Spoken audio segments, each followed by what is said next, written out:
नमस्कार, प्राइम समाचारमा स्वागत छ। म सरोज कोइराला। सुरु गरौँ अहिलेसम्मका प्रमुख समाचारबाट। एमसीसी संसदबाट पास गराउन प्रधानमन्त्री देउवाको कसरत। एमसीसीमा सहमति जुटाउन वरिष्ठ नेता पौडेल पनि दौडधुपमा। ओली सरकारले नियुक्त गरेका संवैधानिक निकायका पदाधिकारीको पद जोखिममा। प्रधान न्यायाधीश निलम्बनमा परेर कार्कीको प्रवेशसँगै सुनवाईको सम्भावना बढ्यो। काठमाडौँ उपत्यकामा अखाद्य वस्तुको बिगबिगी। ललितपुरको सुनाकोठी स्थित एक कम्पनीमा म्याद गुज्रिरहेका पाउरोटी र कुकिज बेच्ने गरेको खुलासा। रुसी राष्ट्रपति पुटिनद्वारा आफ्ना सेनालाई पूर्वी युक्रेनमा प्रवेशको आदेश। युक्रेन कुनै इतिहास भएको राष्ट्र नभएको जिकिर।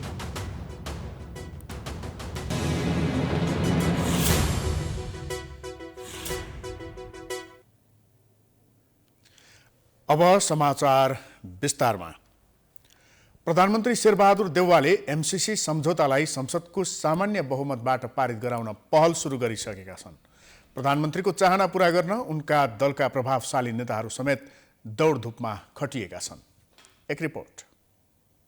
प्रतिनिधि सभामा टेबल भइसकेको अमेरिकी विकास अनुदान परियोजना एमसीसी सम्झौता पारित गर्नु प्रधानमन्त्री शेरबहादुर देउवाका लागि प्रतिष्ठाको विषय बनेको छ। अहिले उनी सकेसम्म वर्तमान सत्तारूढ गठबन्धनकै सहयोगमा एमसीसी संसदबाट पारित होस् भन्ने योजनामा छन्।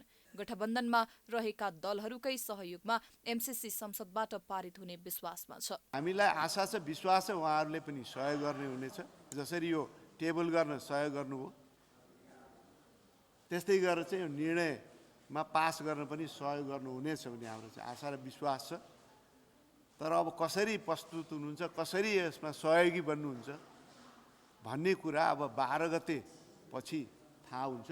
हाम्रो तर्फबाट निरन्तर संवाद गठबन्धनको नेतृत्वसँग पनि विपक्षी दलको नेतृत्वसँग पनि हाम्रो जारी छ। तर गठबन्धनमा रहेको माओवादी केन्द्र र एकीकृत समाजवादीले एमसीसीको विरोधमा मतदान गर्ने धारणा बाहिर ल्याइसकेका छन्। माओवादी केन्द्रमा एमसीसीका प्रखर विरोधीका रूपमा चिनिएका नेता नारायण काजी श्रेष्ठले आफ्नो पार्टीले यसको विरोधमा संसदमा मतदान गर्ने र सरकारबाट बाहिरिने दावी गरेसँगै यो मुद्दा झनै पेचिलो बन्ने देखिएको छ। यदि बलजफ्ती टेबल गरिन्छ र निर्णय प्रक्रियामा लगिन्छ भने हामी सरकार छोड्छौँ भन्ने निर्णय हो। त्यो निर्णय कार्यान्वयनको प्रक्रियामा लैजानलाई अध्यक्षले पत्र लेख्नु पर्यो संसद दलको नेताको हैसियतले उता प्रधानमन्त्रीलाई। हाम्रो पार्टीको यो सरकारलाई समर्थन हुँदैन र मन्त्रीहरूलाई फिर्ता बोलाएका छौँ भनेर। प्रधानमन्त्री देउवासँगै कंग्रेसका प्रभावशाली नेताहरू अहिले गठबन्धन जोगाएर एमसीसी पारित गर्ने रणनीति तयार पार्न व्यस्त छन्। यही विषयमा सोमबार प्रधानमन्त्रीले कंग्रेसका प्रभावशाली नेताहरूसँग बालुवाटारमा छलफल समेत गरेका छन्। यो सँगै उनले एमसीसी पारित गराउन 3वटा विकल्पमा आफ्ना निकट नेताहरूलाई खटाएका छन्। नेकपा माओवादी केन्द्रका अध्यक्ष पुष्पकमल दाहालले एमसीसीका कारण गठबन्धन तलमाथि नहुने स्पष्ट पारेका छन्। सिंहदरबारमा नेपाली कंग्रेसका नेता रामचन्द्र पौडेलसँगको भेटवार्ताका क्रममा उनले गठबन्धन नटुट्ने बताएका हुन्। बैठकपछि दाहालले पछिल्लो राजनीतिक अवस्थाका बारेमा पौडेलसँग छलफल भएको र एमसीसीलाई सदनले टुङ्गो लगाउने भएकाले केही भन्न नसक्ने तर गठबन्धन भने केही नहुने बताए।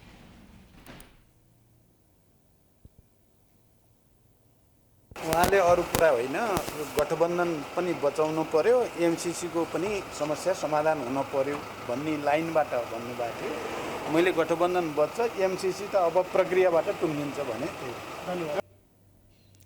त्यस्तै छलफलपछि नेकपा एकीकृत समाजवादीका अध्यक्ष माधव कुमार नेपालले यथास्थितिमा एमसीसीलाई पारित गर्न नसकिने बताए। नेपालले संशोधन गर्न सके अघि बढाउनु पर्ने सुझाव दिएका छन्। यसको निम्ति त्यसको व्याख्या विश्लेषण के हो, त्यो सबैमा चाहिँ एउटा छलफल चलाउँ भन्ने कुराहरू ल्याउनु भएको छ। छलफल त चलाउँ, तर हाम्रो पार्टीबाट यथास्थितिमा यसलाई पारित गर्न सकिँदैन भन्ने हाम्रो निर्णय छ। त्यसैले यथास्थितिमा पारित नगर्ने भएपछि संशोधनका कुराहरू के हुन सक्दछन्, विषयवस्तु के हुनु भन्ने बारेमा हामी छलफल गरौँ। कंग्रेस नेता रामचन्द्र पौडेलले मुलुकलाई निकास दिन सबै मिलेर अघि बढ्नुपर्ने आफ्नो जोड रहेको बताए। उनले एमसीसीलाई सफल बनाउन छलफल चलाएको जानकारी दिए। दलका नेताहरूलाई त मेरो भनाइ यो गठबन्धन पनि नटुटोस्, तर एमसिसी पनि फेल नहोस्, यो सफल पास हुनुपर्छ होइन। यसको लागि चाहिँ सबै लागेर मुलुकलाई आर्थिक सङ्कटतिर पनि धकेल्न हुँदैन, राजनीतिक सङ्कटतिर पनि देशलाई धकेल्न हुँदैन। त्यसको लागि सबैले सुझबुझका साथ के अरे काम गरौँ, त्यही भन्न आएको। एमसिसी अनुमोदनका लागि समर्थन जुटाउन पौडेलले एमाले, माओवादी केन्द्र, जनता समाजवादी पार्टी लगायत दलका शीर्ष नेताहरूसँगको भेटघाट गरेका हुन्। समाचारको सिलसिला अझै जारी छ, हामी विश्रामपछि आउँछौँ। बाँकी समाचारको साथमा विश्रामपछि स्वागत छ। अब बाँकी समाचार। तत्कालीन प्रधानमन्त्री केपी शर्मा ओलीको कार्यकालमा अध्यादेशबाट विभिन्न संवैधानिक आयोगमा 32 जना पदाधिकारीको नियुक्तिका लागि संवैधानिक परिषदले सिफारिस गरेको थियो। तर ती नियुक्ति संविधान विपरीत भएको मुद्दा संवैधानिक इजलासमा विचाराधीन अवस्थामा छन्। तर अहिले प्रधान न्यायाधीश निलम्बनमा रहेको अवस्थामा त्यो मुद्दा अगाडि बढाउनु पर्ने माग देखिन थालेको छ। एक रिपोर्ट। तत्कालीन प्रधानमन्त्री केपी शर्मा ओलीले 2077 मङ्सिर 30 गते अध्यादेश मार्फत संवैधानिक परिषदमा आफू अनुकूल सहजै गणपूरक संख्या पुग्ने संशोधन गर्दै विभिन्न संवैधानिक आयोगमा 32 जनालाई नियुक्ति गरेका थिए। ती पदाधिकारीको संसदीय सुनवाईका लागि परिषदले पुस 5 गते दिउँसो 2:15 संसद सचिवालयमा सूचना दर्ता गरायो। अनि त्यसको 6 मिनटपछि नै अर्थात् 2:21 राष्ट्रपति विद्यादेवी भण्डारीले संसद विघटन भएको सूचना जारी गरिन्। संवैधानिक परिषदको काम कर्तव्य, अधिकार र कार्यविधि सम्बन्धी पहिलो संशोधन अध्यादेश 2077लाई चुनौती दिँदै सर्वोच्च अदालतमा मुद्दा नै पर्यो। उक्त मुद्दाको सुनवाईका लागि मिति त तोकियो, तर प्रधान न्यायाधीश राणा पनि त्यही परिषदको सदस्य रहेका कारण स्वार्थबाजी नै हुँदा उनी सुनवाईको क्रममा इजलासमा बस्न नहुने माग बलियो बन्यो। कानुन व्यवसायीहरूको उक्त मागलाई राणाले पनि स्वीकार गरेका थिए। तर संविधानले प्रधान न्यायाधीश बिनाको संवैधानिक इजलासको परिकल्पना नगरेका कारण अर्को रिट सर्वोच्चमा दायर भयो। उक्त रिटको सुनवाई गर्दै अदालतले प्रधान न्यायाधीश बिनाको संवैधानिक इजलास बस्न नमिल्ने भन्दै अन्तरिम आदेश दियो। त्यो आदेश अहिले पनि कायमै छ। त्यही कारण अगाडि बढ्न नसकेको संवैधानिक नियुक्ति सम्बन्धी बहुप्रतीक्षित मुद्दाको सुनवाई हुने सम्भावना समेत बढेर गएको छ। अब चाहिँ कायम मुकायम अर्को प्रधान न्यायाधीश हुनुभएको छ। कायम मुकायम प्रधान न्यायाधीश भनेको एज गुड एज प्रधान न्यायाधीशै हो। प्रधान न्यायाधीशले प्रयोग गर्ने सबै अधिकार चाहिँ उनले प्रयोग गर्न सक्छन् र अब उनी संवैधानिक इजलासको अध्यक्षता पनि गर्न सक्छन्। उहाँको स्वार्थ बाजिएको छैन।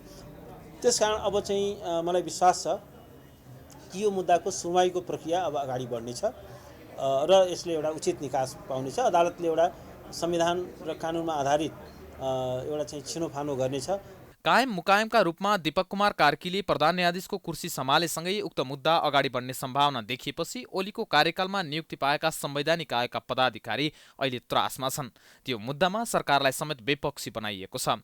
अहिले सरकार पनि परिवर्तन भएकाले सरकारी वकिलको कार्यालय तथा महान्यायाधिवक्ताको कार्यालयले पनि मुद्दालाई कमजोर बनाउन सक्ने सम्भावना बलियो छ। यसले गर्दा पनि सुनवाई भएको खण्डमा त्यतिबेला नियुक्ति पाएका आयुक्तहरूले पद गुमाउने सम्भावना पनि बलियो देखिएको हो। तर त्यतिबेला नियुक्ति पाएका पदाधिकारीले भने आफू काम गर्न आएकाले यस्ता विषयमा धेरै चासो नदिएको र काममा ध्यान दिएको दाबी गर्छन्। मुद्दा परेपछि पर्याछ भन्ने त हुन्छ होइन, तर हाम्रो यो के हो भन्नुहुन्छ भने हामी त्यसलाई चाहिँ प्रवाह गर्दैनौँ। किन भन्नुहुन्छ भने अब हामी जागिर खान आएको होइन, हामी के काम गर्नको लागि हो। त्यस कारणले जति हुन्छ होइन काम गरेरै जाने हो, गर्ने हो। त्यस कारणले अब तपाईले भने जस्तै अब मुद्दा नपर्न थियो, पर्याछ, अब त्यसलाई त हामीले केही भन्न सक्दैनौँ होइन। संविधानको धारा 292 मा संवैधानिक परिषदले गरेका नियुक्ति सिफारिसको संसदीय सुनवाई हुने उल्लेख गरेको छ। तर पुस 5 गते प्रतिनिधि सभा विघटन भएसँगै ती नियुक्ति सिफारिसको सुनवाई पनि हुन सकेको थिएन। यसको विरुद्धमा पनि मुद्दा विचाराधीन छ। अहिले प्रधान न्यायाधीश परिवर्तन भएसँगै ती नियुक्ति विरुद्ध परेका रिटको सुनवाई हुने सम्भावना बढेर गएको हो। निर्वाचन आयोगमा दर्ता हुने दलको संख्या 109 पुगेको छ। आयोगले काठमाडौँमा पत्रकार सम्मेलन गर्दै आयोगमा थप 3 दल दर्ता भएको र हालसम्म दर्ता हुने राजनीतिक दलहरूको संख्या 109 पुगेको जानकारी दिएको हो। त्यस्तै स्थानीय तह निर्वाचन प्रयोजनका लागि सूचना प्रकाशित भए बमोजिम हालसम्म विभिन्न 10 वटा राजनीतिक दलहरूले निर्वाचनमा भाग लिनका लागि निवेदन दिएको आयोगका सहप्रवक्ता सूर्यप्रसाद अर्यालले जानकारी दिए। त्यस्तै मतदाता नामावली अद्यावधिकको विषय राजपत्रमा प्रकाशन गर्ने प्रयोजनका लागि कानुन मन्त्रालयमा सूचना सम्पादनका लागि पठाइएको उनले जानकारी दिए। मतदाता नामावली अद्यावधिक कार्य अन्तर्गत कुनै मतदाताले नामावली भएको आफ्नो विवरणमा त्रुटि सच्याउन चाहे निवेदन दिन सकिने व्यवस्था गरिएको छ।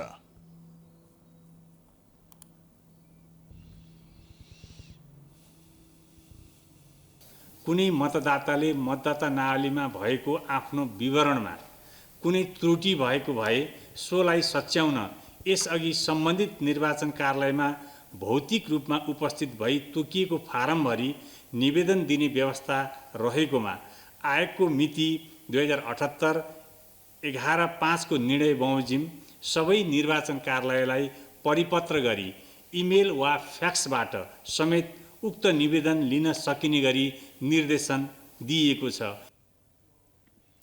प्रतिस्पर्धात्मक तवरले निर्वाचन सामग्रीको खरिद गर्न 23 प्रकारका निर्वाचन सामग्रीहरूको खरिदका लागि बोलपत्र सम्बन्धी सूचना प्रकाशन गरिएको पनि जानकारी दिएको छ। महानगरीय प्रहरी अपराध महाशाखाले ललितपुरको सुनाकोठी स्थित पाउरोटी र कुकिज बनाएर बेच्ने फुड प्रोडक्ट एन्ड प्याकेजिङ कम्पनीमा छापा मारेको छ। कम्पनीले बजारबाट म्याद गुज्रिरहेका पाउरोटी र कुकिजलाई उठाउने र त्यसैको धुलो बनाएर पुनः कुकिज, टोस्ट तथा बिस्कुट बनाएर बिक्री वितरण गरेको आरोपमा प्रहरीले छापा मारेको हो। प्रहरीले छापा मार्ने क्रममा सन् 2019मै मिति गुज्रिएको कुकिजलाई समेत धुलो बनाएर पुनः कुकिज बनाएको फेला पारेको छ। अत्याधिक सडे गलेका पाउरोटी समेत सुकाएर पुनः कुकिज बनाएको भेटिएको र सबै वस्तुलाई नष्ट गरिएको महाशाखाका डीएसपी कृष्णकुमार चन्दले जानकारी दिए। 120 बोरा म्याद गुज्रिएका पाउरोटी र कुकिज फेला पारेको छ। मिहिन ढङ्गले चाहिँ उहाँहरूले कुटेर अनि त्यसपछि घाममा सुकाएर पुनः चाहिँ रिप्याकेजिङ गरेर चाहिँ विभिन्न बिस्किटहरू बनाउने गरेको र साथै चाहिँ यी क्रन्ची चाहिँ आइटमको रूपमा चाहिँ बजारमा चाहिँ सप्लाई गर्ने गरेको चाहिँ पाइयो र अनुगमनको क्रममा चाहिँ यहाँनिर चाहिँ थुप्रै परिणाममा चाहिँ झन्डै 120 बोराको हाराहारीमा चाहिँ सडे गलेका चाहिँ डेड एक्सपायर बिस्किट पाउरोटीहरू पनि हामीले चाहिँ यहाँ बरामद गरेका छौँ र अहिले चाहिँ स्थानीय जनप्रतिनिधिको रोगरमा यी सबैलाई नष्ट गर्ने कार्य चाहिँ भइरहेछ। गत 30 माघमा नक्कली मह बेच्ने आरोपमा पक्राउ परेका नरबहादुर श्रेष्ठले नै यो कम्पनी पनि सञ्चालन गर्दै आएको खुलेको छ। प्रहरीका अनुसार श्रेष्ठले सञ्चालन गरेको स्पर्श फुड सहित श्रीतारा फुड्स एन्ड प्याकेजिङ प्रालीले दुवै खाद्य तथा गुण नियन्त्रण विभागबाट अनुमति लिएका छैनन्। यी दुवै कम्पनीमा खाद्य तथा गुण नियन्त्रण विभागले सिल गरेको छ। समाचारको सिलसिला अझै जारी छ। हामी विश्रामपछि आउँछौँ। समाचारको साथमा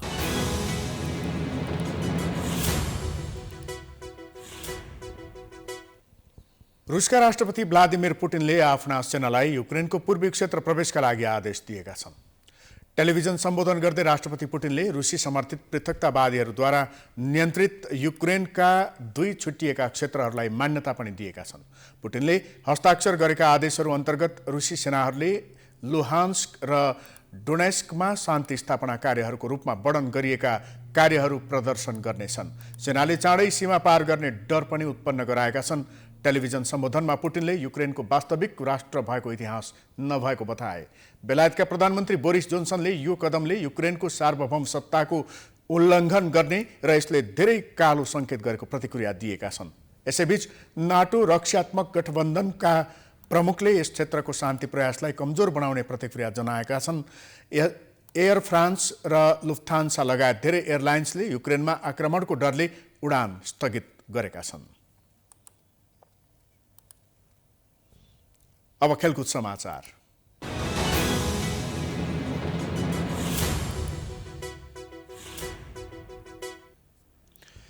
आइसिसी टी20 विश्वकप छनौटमा नेपालले आज युएई को सामना गर्दैछ। यो सँगै हामी समाचारको अन्त्यमा आइपुगेका छौं। जाँदा जाँदै प्रमुख समाचार पुनः एकपटक। एमसीसी संसदबाट पास गराउन प्रधानमन्त्री देउवाको कसरत। एमसीसीमा सहमति जुटाउन वरिष्ठ नेता पौडेल पनि दौडधुपमा। ओली सरकारले नियुक्त गरेका संवैधानिक निकायका पदाधिकारीको पद जोखिममा, प्रधान न्यायाधीश निलम्बनमा परेर कार्कीको प्रवेशसँगै सुनवाईको सम्भावना बढ्यो। काठमाडौँ उपत्यकामा अखाद्य वस्तुको बिग बिगी, ललितपुरको सुनाकोटी स्थित एक कम्पनीमा म्याद गुज्रिरहेका पाउरोटी र कुकिज बेच्ने गरेको खुलासा। रुसी राष्ट्रपति पुटिनद्वारा आफ्ना सेनालाई पूर्वी युक्रेनमा प्रवेशको आदेश, युक्रेन कुनै इतिहास भएको राष्ट्र नभएको जिकिर।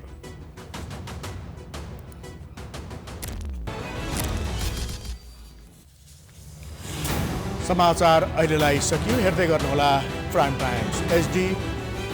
नमस्कार।